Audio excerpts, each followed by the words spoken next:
Connecticut's #1 local news. This is Channel 3 Eyewitness News. Good morning, everyone. We are following developing news here on Eyewitness News. Thank you for tuning in on this Wednesday, May 25th. I'm Nicole Nalepa. Our nation is mourning after the deadliest school shooting to happen in our country in nearly a decade. A gunman opened fire on an elementary school yesterday in Uvalde, Texas. 19 kids and 2 adults are dead, along with the suspect. Channel 3's Danya Backus has the very latest on where the investigation stands as of this morning. Heartbreak for another American town. This time it's Uvalde, Texas, where a gunman killed at least 19 children and 2 adults. Hearses arrived at Robb Elementary School Tuesday evening to take the bodies away. I'm looking for my daughter. Jesse Rodriguez waited hours to find out if his 10-year-old daughter Annabelle was alive. Tragically, she was one of the victims. Some parents gave DNA samples to help investigators identify the bodies. Law enforcement sources tell CBS News the 18-year-old shooter drove up to the school with a handgun, an AR-15 assault weapon, and high-capacity magazines. And as soon as he made entry into the school, he started shooting children, teachers, whoever was in his way. He was shooting everybody. The gunman was eventually shot and killed by a responding officer. And at this point, the investigation is leading to tell us that the suspect did act alone during this heinous crime. The school shooting comes just 2 days before the kids were set to start their summer break. Innocent, 2nd, 3rd, 4th graders. Mourning those who lost their life, President Biden called on lawmakers to take action to prevent future shootings. When in God's name we do what we all know in our gut needs to be done. The attack comes just 10 days after a racially motivated mass shooting at a Buffalo supermarket and nearly a decade after the shooting at Sandy Hook Elementary in Newtown, Connecticut. Danya Backus, CBS News, Uvalde, Texas. 7:02. Hi, everybody. Good morning. And a lovely day of weather coming up. We've just got to get through a pretty cool morning. Temperatures out there dropped into the low 40s in parts of the state, which is about 10 degrees below where we should normally be. Let's take a look at our Doppler. Hi, everybody. Good morning. It is just delightful out there. We had some lovely eye cams and visibility at a perfect 10. Our forecast and futurecast, tomorrow's weather today, indicates a good amount of sunshine during the day today. Maybe some passing clouds from time to time, but not a big deal. And then tomorrow, we are going to be dealing with a little bit more in the way of cloud coverage. And then some sprinkles roll in Thursday night through early Friday morning. Here they come. Watch it dot the landscape. Yeah, a couple of maybe a brief shower. And then Friday night into early Saturday, we're talking about a line of showers and thunderstorms that are going to be rolling through the state. So you're going to have to prepare for that. Friday night into Saturday, we're keeping a close eye on that front. And unfortunately, Saturday's looking a bit unsettled, but Sunday and Monday looking pretty good for the Memorial Day weekend. So 2/3 of the weekend looking pretty good. All right, our ICAMs across the state, New Haven at 56. That's a good number. Here's Bradley at 51. You guys are up from 47 earlier this morning, so that's a step in the right direction. And Torrington, good morning. You might need a light jacket out there this morning on our Waterbury ICAM showing mostly sunny skies with a temperature of 51, exactly where we should be. Beautiful in Old Saybrook. That is just absolutely spectacular as we take a look at the lighthouse there. 46 in Willington, up from 42. 49 in Washington, 52 in East Hartford, and West Haven at 53 degrees. The numbers are coming up. We're still in the mid to upper 40s, though, in parts of Northeast Connecticut. Low 50s just about everywhere else. So we're a little bit behind. But as you can see, the dew points are fairly comfortable. The air is dry, and it will be dry during the day today. We're down anywhere from 1 to 9 degrees cooler than 24 hours ago, depending on your town and your location, and the winds are calm this morning. As we take a look at the temperature trend today, we're going to climb into the mid-70s with a mixture of clouds and sunshine. More of the same for the immediate shoreline, although it will be cooler due to an onshore breeze along the shoreline. So looks like a pretty good day of weather. All right, let's take a look at satellite and radar. Not a lot going on, but as I widen out the shot, there's a lot going on in the middle of the nation.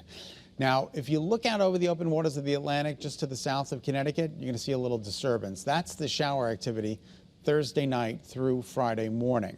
Then the bigger action comes in Friday night through Saturday, and you'll see all that precipitation. So on and off showers through the day on Saturday. It's not going to be a washout, but I think it's going to be a bit unsettled, and then we get back to the nicer weather on Sunday.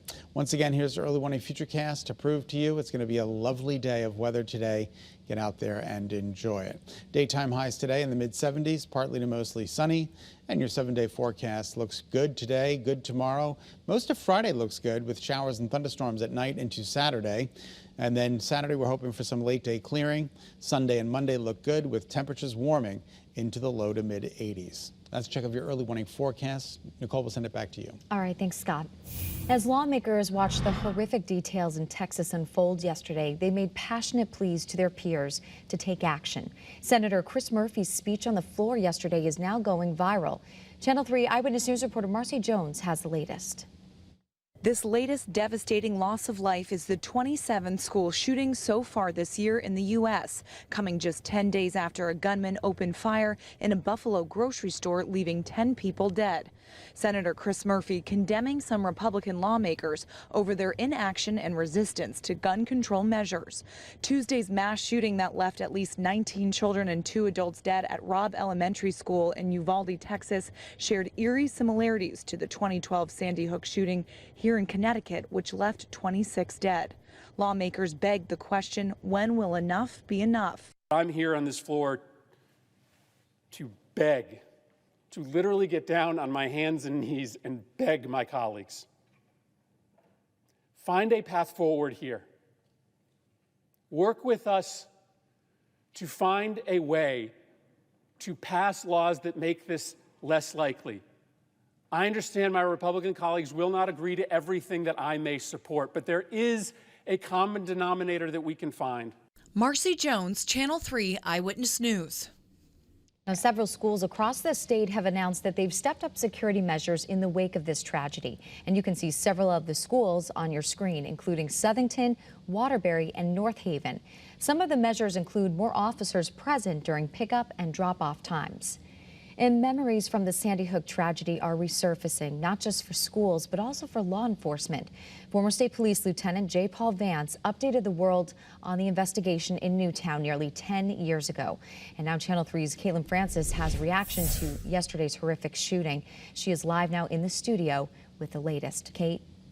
Nicole, so Lieutenant Vance says all he can think about are those parents who went to the school hoping they would find their child, only to find out that won't happen. He also offered some insight into what changes we need to make to prevent this from happening again.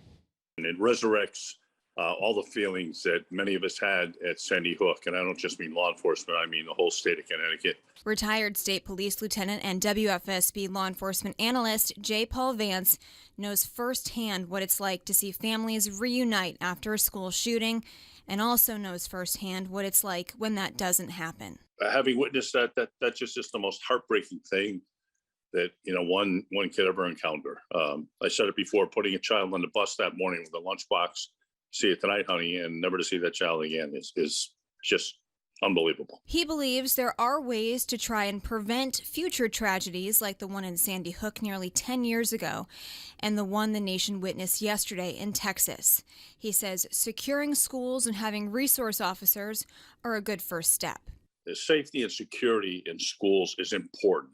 It never, ever should let your guard down. Lieutenant Vance also says taking a closer look at who has access to firearms could be important in preventing these mass shootings. Not taking guns away from people. I don't think anyone's advocating that, but I think that we have to be extremely cautious as to who can possess a gun, their mental health issues. All those things have to be looked at before a person has access to a weapon.